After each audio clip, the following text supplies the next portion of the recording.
Hello friends, പലപ്പോഴും നമ്മൾ പഴം വാങ്ങിച്ചു കഴിഞ്ഞ് 2 ദിവസം കഴിയുമ്പോൾ നന്നായി കറുത്ത് കഴിഞ്ഞാൽ പിന്നെ വീട്ടിൽ ആർക്കും അത് വേണ്ടി വരില്ല. പലപ്പോഴും അത് കളയേണ്ടി വരാറുണ്ട്. അപ്പോൾ അങ്ങനെ നന്നായി പഴുത്ത പഴം വെച്ച് ഉണ്ടാക്കാൻ പറ്റുന്ന ഒരു കേക്കിൻ്റെ റെസിപ്പിയാണ് ഇന്ന് ഞാൻ ഷെയർ ചെയ്യുന്നത്. എത്ര പഴുത്തോ അത്രയും ടേസ്റ്റാണ് ഈ കേക്കിന്. ഇതിനു മുമ്പ് ഞാൻ ഇതുപോലെ പഴുത്ത പഴം വെച്ചിട്ട് ചെയ്യാൻ പറ്റുന്ന ഒരു മഫിൻ്റെ റെസിപ്പി ചെയ്തിരുന്നു. അത് ഞാൻ സ്റ്റൗ ടോപ്പിലാണ് ചെയ്തിരുന്നത്. ഇന്ന് ഞാൻ ചെയ്യുന്ന ഈ കേക്ക് ഞാൻ ഓവനിലാണ് ചെയ്യുന്നത്. ഇത് ചോക്ലേറ്റ് കേക്കാണ്. അപ്പോൾ അതുകൊണ്ട് തന്നെ പഴം കഴിക്കാത്ത കുട്ടികളെ തന്നെ പഴം കഴിപ്പിക്കാൻ നല്ലൊരു ഐഡിയ ആണിത്. പഴമുണ്ടെന്ന് അവർക്ക് മനസ്സിലാവില്ല. ചോക്ലേറ്റിൻ്റെ ടേസ്റ്റാണ് മുൻപിൽ നിൽക്കുകയും ചെയ്യാം. എളുപ്പത്തിൽ ഉണ്ടാക്കിയെടുക്കാൻ പറ്റുന്ന ഒരു റെസിപ്പിയാണ്. ഇങ്ങനെ ചെയ്യാൻ നമുക്ക് നോക്കാം. ബനാന കേക്ക് ഉണ്ടാക്കാനായിട്ട് ആദ്യം ഒരു അരിപ്പ എടുക്കാം. ഇനി ഇതിലേക്ക് നമുക്ക് ഡ്രൈ ഇൻഗ്രീഡിയൻസ് ചേർത്ത് ഒന്ന് അരിച്ചെടുക്കാം. അപ്പോൾ അതിനായിട്ട് അരിപ്പയിലേക്ക് ഞാൻ ആദ്യം ചേർക്കുന്നത് ഗോതമ്പ് പൊടിയാണ്. 1 കപ്പ് ഗോതമ്പ് പൊടി ചേർത്ത് കൊടുക്കാം. ഇനി ഇതിലേക്ക് 1/2 കപ്പ് കൊക്കോ പൗഡർ ചേർത്ത് കൊടുക്കാം. 1 ടീസ്പൂൺ ബേക്കിംഗ് സോഡ ചേർത്ത് കൊടുക്കാം. 1/2 ടീസ്പൂൺ ഉപ്പ്. ഇത്രയാണ് ഡ്രൈ ഇൻഗ്രീഡിയൻസ്. ഇത് നന്നായിട്ടൊന്ന് മിക്സ് ചെയ്തെടുക്കണം.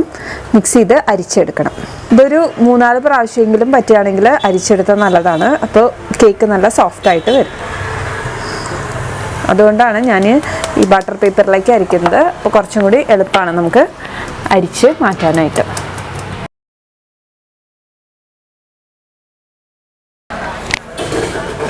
അപ്പോൾ ഇത് ഞാൻ 1 പ്രാവശ്യം അരിച്ചെടുത്ത് കഴിഞ്ഞു. ഇങ്ങനെ ഒരു 2 പ്രാവശ്യം കൂടി ഞാൻ അരിച്ചെടുക്കുകയാണ്. ഞാനിപ്പോൾ ഇത് 4 പ്രാവശ്യം നന്നായിട്ട് അരിച്ചെടുത്തിട്ടുണ്ട്. ഇത് മാറ്റി വയ്ക്കാം. ഇനി ഇതിലേക്ക് ചേർക്കാനായിട്ട് ഞാൻ ഇതുപോലത്തെ മീഡിയം സൈസ് നല്ല പഴുത്ത പഴമാണ് എടുത്തിരിക്കുന്നത്. എത്രയും പഴുക്കുന്നോ അത്രയും ടേസ്റ്റ് ആയിരിക്കും നമ്മുടെ കേക്കിന്. അപ്പോൾ ഇത് ഇനി നന്നായിട്ട് മാഷ് ചെയ്തെടുക്കണം. അപ്പോൾ ഞാനിത് തൊലി കളഞ്ഞ് ഒന്ന് മാഷ് ചെയ്തെടുക്കുകയാണ്. പഴം മാഷ് ചെയ്യാനായിട്ട് ഞാനിതുപോലെ കട്ട് ചെയ്തെടുത്തിട്ടുണ്ട്. ഇനി ഒരു ഫോർക്ക് വെച്ചിട്ട് വേണമെങ്കിൽ പ്രസ് ചെയ്ത് കൊടുത്താൽ മതി. അല്ലെങ്കിൽ ഇതുപോലത്തെ പൊട്ടറ്റോ മാഷർ ഉണ്ടെങ്കിൽ അത് വെച്ചിട്ട് നന്നായിട്ട് പ്രസ് ചെയ്ത് മാഷ് ചെയ്തെടുക്കണം.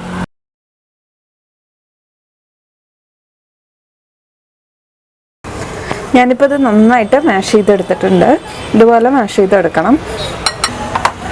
ഇനി ഇതിലേക്ക് നമുക്ക് ചേർത്ത് കൊടുക്കേണ്ടത് ബട്ടറാണ്. ഇതിപ്പോൾ 100 ഗ്രാം ബട്ടർ, അതായത് 1/2 കപ്പ് ബട്ടർ ഉണ്ട്. അത് നന്നായിട്ട് ഉരുക്കി ചൂടാറി വെച്ചതാണ്. ഇത് ചേർത്ത് കൊടുക്കാം. ഇതിന് പകരം ഓയിൽ ചേർത്താലും മതി. 1/2 കപ്പ്. ഏത് തരം ഓയിൽ, കോക്കനട്ട് ഓയിലോ ഏത് തരം ഓയിൽ വേണമെങ്കിലും ചേർക്കാം. 1/2 കപ്പ് ചേർത്ത് കൊടുക്കാം. ഇനി ഇത് നന്നായിട്ടൊന്ന് മിക്സ് ചെയ്തെടുക്കണം.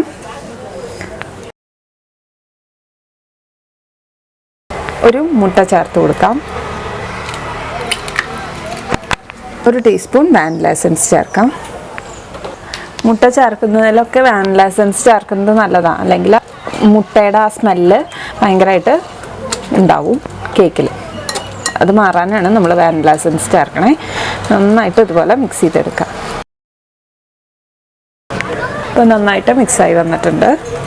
ഇനി ഇതിലേക്ക് നമ്മുടെ ഡ്രൈ ഇൻഗ്രീഡിയൻസ് ചേർത്ത് കൊടുക്കണം. അതിന് മുമ്പായിട്ട് ഡ്രൈ ഇൻഗ്രീഡിയൻസിൽ ഡ്രൈ ഫ്രൂട്ട്സ് ചേർത്ത് കൊടുക്കുന്നുണ്ട്. അപ്പോൾ നിങ്ങൾക്ക് ഇഷ്ടമുള്ള തരം ഡ്രൈ ഫ്രൂട്ട്സ് ചേർക്കാം. 1 കപ്പ് വരെ ചേർത്ത് കൊടുക്കാം.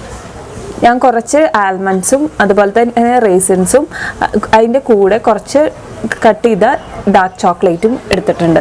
അപ്പോൾ നിങ്ങളുടെ കയ്യിൽ ഡ്രൈ ഫ്രൂട്ട്സ് ഏതൊക്കെയാണ് ഉള്ളതെങ്കിൽ ചേർത്ത് കൊടുക്കാം. 1 കപ്പ് വരെ. അല്ലെങ്കിൽ ചോക്ലേറ്റ് ചിപ്സ് ഉണ്ടെങ്കിൽ അത് ചേർക്കാം. അപ്പോൾ എൻ്റെ കയ്യിൽ ഡാർക്ക് ചോക്ലേറ്റ് ഉള്ളതുകൊണ്ട് ഞാൻ ഡാർക്ക് ചോക്ലേറ്റ് ചോപ്പ് ചെയ്ത് ചേർത്തിട്ടുണ്ട്. ഇനി അതും ഈ ഇൻഗ്രീഡിയൻസിലേക്ക് ചേർത്ത് കൊടുക്കുകയാണ്. ഞാൻ കുറച്ച് മാറ്റി വെച്ചിട്ടുണ്ട്. ചോപ്ഡ് ഡാർക്ക് ചോക്ലേറ്റ് കുറച്ച് മാറ്റി വെച്ചിട്ടുണ്ട് നമ്മുടെ മുകളിൽ ഡെക്കറേറ്റ് ചെയ്യാൻ വേണ്ടിയിട്ട്. ഏകദേശം 1 കപ്പാണ് എടുത്തിരിക്കുന്നത്. അതിൽ കുറച്ച് മാറ്റി വെച്ചിട്ടുണ്ട്. ബാക്കിയുള്ളതാണ് ഇതിൽ മിക്സ് ചെയ്ത് കൊടുത്തത്.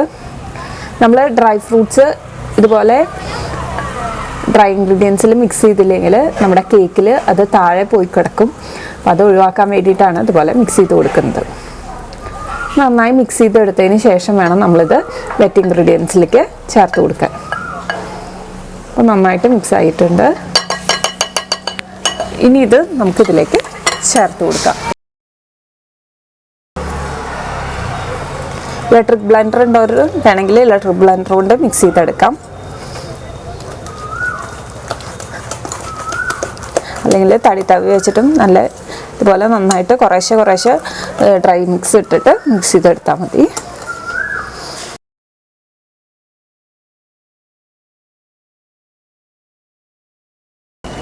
ഇനി ഇതിലേക്ക് 3/4 കപ്പ് ഷുഗർ ചേർത്ത് കൊടുക്കാം. ഞാനത് മറന്നതാണ്. നിങ്ങളപ്പോൾ ആ ബനാന മിക്സിൽ മിക്സ് ചെയ്തിട്ട് ഇതിലേക്ക് ചേർത്താൽ മതി. ബനാന മിക്സിൽ മിക്സ് ചെയ്താൽ മതി. ഇത് നന്നായിട്ട് മിക്സ് ചെയ്തെടുക്കാം. ബൈൻഡിങ്ങിന് മുട്ടയും അതുപോലെ തന്നെ പഴം ചേർത്തുകൊണ്ട് ഇനി ഇതിലേക്ക് പാലോ അങ്ങനെ ഒന്നും ചേർക്കേണ്ട ആവശ്യമില്ല. നന്നായി മിക്സ് ചെയ്തെടുത്ത് കഴിഞ്ഞ ശേഷം നമുക്കിതിനെ ബേക്ക് ചെയ്തെടുക്കാം. സ്റ്റൗ ടോപ്പിൽ ചെയ്യുന്നവരാണെങ്കിൽ ഇതുവരെയുള്ള വീഡിയോസിലൊക്കെ ഞാൻ കാണിച്ചിട്ടുണ്ട്. സ്റ്റൗ ടോപ്പിൽ കുക്കറിൽ വേണമെങ്കിൽ ബേക്ക് ചെയ്യാം. അപ്പോൾ കുക്കറിലാണെങ്കിൽ കുക്കറിൽ കുറച്ച് ഉപ്പിട്ട് കൊടുക്കുക. അതിന് ശേഷം അതിൽ ഒരു സ്റ്റാൻഡ് വെച്ചിട്ട് അതിൽ ഏതെങ്കിലും പാത്രം, ഇപ്പോൾ ബേക്കിംഗ് പാത്രം ഇല്ലെങ്കിൽ നിങ്ങൾക്ക് വീട്ടിലുള്ള ഏതെങ്കിലും പാത്രം യൂസ് ചെയ്യാം. അപ്പോൾ അതിലാദ്യം ഒന്ന് ബട്ടർ തേച്ച് കൊടുക്കുക. ബട്ടർ തേച്ച് കൊടുത്തതിന് ശേഷം കുറച്ച് ഗോതമ്പ് പൊടി ഇട്ടിട്ട് ഒന്ന് തട്ടിക്കളയുക എല്ലായിടത്തും ആക്കിയിട്ട്. അതിന് ശേഷം ഈ ബാറ്റർ ഒഴിച്ചു കൊടുത്താൽ മതി. ഞാനിപ്പോൾ ഇന്ന് ഓവനിൽ തന്നെയാണ് ചെയ്യണേ. ഞാൻ മുമ്പ് കുറേ വീഡിയോസ് ചെയ്തിട്ടുണ്ട്. നോ ഓവൻ ബേക്കിംഗ് എന്ന് പറഞ്ഞിട്ടുള്ള ഒരു പ്ലേലിസ്റ്റ് ഉണ്ട്. അതിൽ ചെക്ക് ചെയ്താൽ എല്ലാ വീഡിയോസും കിട്ടും ഓവനല്ലാതെ ബേക്ക് ചെയ്യുന്നത്. അതിൽ കുറേ മെത്തേഡുകളിൽ കാണിച്ചിട്ടുണ്ട്. അപ്പോൾ അതിൽ ഏത് മെത്തേഡ് വേണമെങ്കിലും നിങ്ങൾക്ക് ചൂസ് ചെയ്ത് ബേക്ക് ചെയ്തെടുക്കാം. അപ്പം നല്ല പഴുത്ത പഴമാണെങ്കിൽ നിങ്ങൾക്ക് വേണമെങ്കിൽ മധുരത്തിൻ്റെ അളവ് നോക്കിയിട്ട് വേണമെങ്കിൽ 1/2 കപ്പൊക്കെ ചേർക്കാം, കുറയ്ക്കാം. അപ്പോൾ മധുരത്തിൻ്റെ അളവ് നിങ്ങളുടെ ഇഷ്ടത്തിനനുസരിച്ച് തീരുമാനിക്കുക. പഴത്തിൻ്റെ മധുരം അനുസരിച്ചിരിക്കും നമുക്ക് ചേർക്കേണ്ട മധുരത്തിൻ്റെ അളവ്. ഇനി ഇത് നമുക്ക് കേക്ക് ടിന്നിലേക്ക് മാറ്റാം. ലോഫ് ടിന്നിലാണ് എടുക്കുന്നത്. ബ്രെഡ് ഉണ്ടാക്കുന്ന ടിന്നിൽ തന്നെ. നിങ്ങളുടെ കയ്യിലില്ലെങ്കിൽ നിങ്ങളുടെ കയ്യിൽ ഏത് കേക്ക് ടിന്നാണോ ഉള്ളത് അതിൽ ചെയ്യാം. ഇത് നന്നായിട്ടൊന്ന് തട്ടി കൊടുക്കാം. ഇനി ഇതിൻ്റെ മുകളിൽ നിങ്ങൾക്ക് വേണമെങ്കിൽ ഡ്രൈ ഫ്രൂട്ട്സ് ഇട്ട് കൊടുക്കാം. ഡാർക്ക് ചോക്ലേറ്റ് ചെറുതായി കട്ട് ചെയ്ത് വെച്ചതാണ് ഇട്ടുന്നത്. ചോക്ലേറ്റ് ചിപ്സ് ആണെങ്കിലും ചേർത്ത് കൊടുക്കാം കേട്ടോ. ആകെ മൊത്തം ഞാൻ 1 കപ്പാണ് എടുത്തിരുന്നത്. അപ്പോൾ അതിൽ കുറച്ച് നമ്മൾ ചേർത്തിരുന്നു കേക്കിൽ. ബാക്കിയുള്ളതാണ് ഇതുപോലെ ഇട്ട് കൊടുക്കണം. ഇനി ഇത് ബേക്ക് ചെയ്തെടുക്കാനായിട്ട് ആദ്യം 180 ഡിഗ്രിയിൽ 10 മിനിറ്റ് ഓവൻ പ്രീഹീറ്റ് ചെയ്യണം. അതിനുശേഷം 180 ഡിഗ്രിയിൽ ഒരു 50 മിനിറ്റ്സ് എടുക്കാം, 50 മിനിറ്റ് എടുക്കും ഏകദേശം ഇത് ബേക്കായി വരാനായിട്ട്. ഓരോ ഓവനും ഓരോ ടൈം ആയിരിക്കും എടുക്കുക. എന്തായാലും 50 മിനിറ്റ് വെച്ചിട്ട് ചെക്ക് ചെയ്തിട്ട് പിന്നെ വേണമെങ്കിൽ വെച്ച് ബേക്ക് ചെയ്തെടുക്കാം. ഇനിയിപ്പോൾ സ്റ്റൗ ടോപ്പിൽ ചെയ്യുന്നവരാണെങ്കിൽ എന്തായാലും 1 മണിക്കൂർ എടുക്കും. അപ്പോൾ സ്റ്റൗ ടോപ്പിൽ 1 മണിക്കൂർ ആദ്യം വെക്കുക. മീഡിയം ടു ലോ ഫ്ലെയിമിൽ 1 മണിക്കൂർ വെക്കുക. അതിന് ശേഷം ചെക്ക് ചെയ്തിട്ട് വേണമെങ്കിൽ 10 മിനിറ്റോ ഇനും വെച്ച് ബേക്ക് ചെയ്തെടുക്കാം. കേക്ക് കറക്റ്റായിട്ട് ബേക്കായി വന്നിട്ടുണ്ട്. എനിക്ക് 50 മിനിറ്റാണ് എടുത്തത്. 50 മിനിറ്റ് കഴിഞ്ഞ് ചെക്ക് ചെയ്ത് നോക്കിയപ്പോൾ കറക്റ്റ് നമ്മൾ നടുവിലായിട്ട് ടൂത്ത് പിക്ക് ഇൻസേർട്ട് ചെയ്ത് നോക്കുക. അപ്പോൾ കറക്റ്റായിട്ട് ആയിട്ടുണ്ടായിരുന്നു. ടൂത്ത് പിക്ക് ഇൻസേർട്ട് ചെയ്തിട്ട് ഇപ്പോൾ അതിൽ നന്നായിട്ട് പറ്റി പിടിച്ച് വരികയാണെങ്കിൽ ബാറ്റർ ആ കേക്ക് ആയിട്ടില്ല. അപ്പോൾ വീണ്ടും ഓവനിൽ വെച്ചിട്ട് ഒരു 5-10 മിനിറ്റ് ബേക്ക് ചെയ്തെടുക്കണം. എന്നിട്ട് വീണ്ടും ചെക്ക് ചെയ്ത് നോക്കുക. അപ്പോൾ ടൂത്ത് പിക്ക് ഇൻസേർട്ട് ചെയ്യുമ്പോൾ നമുക്ക് ക്ലീൻ ആയിട്ട് വരണം. അപ്പോഴാണ് കേക്ക് ബേക്കായിട്ട് ഉണ്ടാവുക. ഇത് ഞാൻ ഓവനിൽ നിന്ന് എടുത്തതിന് ശേഷം ഒരു 15 മിനിറ്റ് കഴിഞ്ഞു. അപ്പോൾ നന്നായി ചൂടാറി വന്നതിന് ശേഷം വേണം നമ്മൾ ഈ പാത്രത്തിൽ നിന്ന് പുറത്തേക്ക് എടുക്കാനായിട്ട്. ഇനി ഇതുപോലെ സൈഡുകളൊക്കെ ഒന്ന് വിടിയിച്ചു കൊടുക്കണം. ഇതിൽ നിന്ന് നമുക്ക് പാത്രത്തിൽ നിന്ന് പതുക്കെ പുറത്തേക്ക് എടുക്കാം.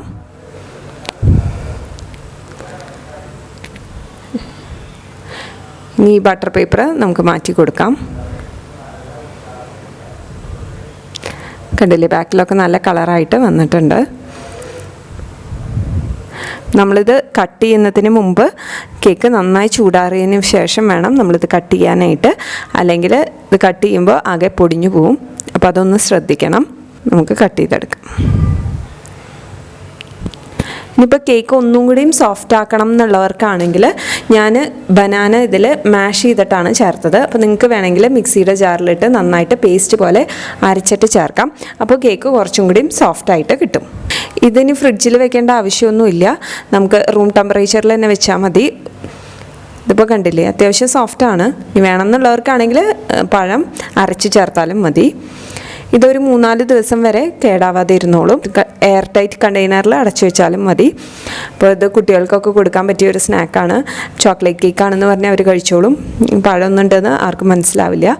വളരെ സിമ്പിളാണ്. എല്ലാവരും ഒന്ന് ട്രൈ ചെയ്ത് നോക്കൂ. ഫീഡ്ബാക്ക് അറിയിക്കാൻ മറക്കരുത്. ഇനിയും ഇതുപോലെയുള്ള റെസിപ്പീസായിട്ട് ഞാൻ വരാം. അതുവരേക്കും നന്ദി, നമസ്കാരം.